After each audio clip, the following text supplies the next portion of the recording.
Drama serial माँ की अगली किस्में हम देखेंगे कि बतूल पार्किंग में होती है जब अरमान उसे अकेला देखकर उससे बात करने आ जाता है। अभी वो उससे बात ही कर रहा होता है कि ज़रियून उन दोनों को खड़ा हुआ देख लेता है। उसे बतूल पर बेतहाशा गुस्सा आ रहा होता है। वो बतूल को गुस्से से वहां से लेता है और घर चला जाता है। घर जाकर बतूल से गुस्से से कहता है कि अरमान के साथ पार्किंग में तुम क्या कर रही थी।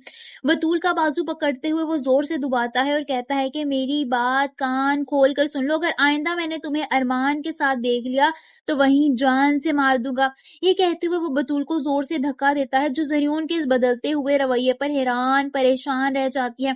वहीं अरमान अपने पीए के साथ मिलकर ज़रियून और आसिया बेगम के खिलाफ चाल चल रहा होता है। वो अपने पीए से कहता है कि मेरी किस्मत अच्छी है कि तुम जैसा पीए मुझे मिला है।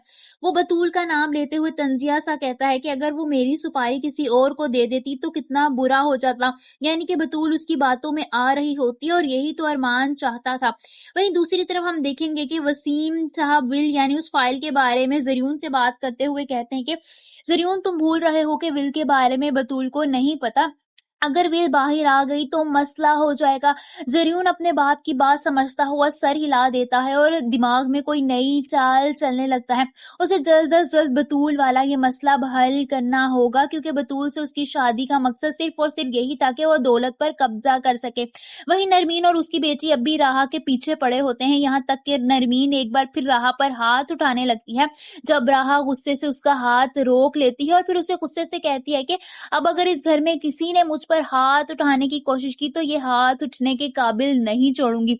वो अपनी सौतेली माँ यानी नरमीन को गुस्से से कहती है कि ऐसा ना करें कि मैं अपनी माँ का बदला लेने पर उतर आऊं। नरमीन तो उसके इस रवैये पर हैरान और परेशान रह जाती है, जो इतनी मुंहफट होती है। आप सबको क्या लगता है, क्या नरमीन से राहा अपनी माँ का बदला लेगी? कमेंट्स में अपनी राय का इजहार जरूर कीजिए।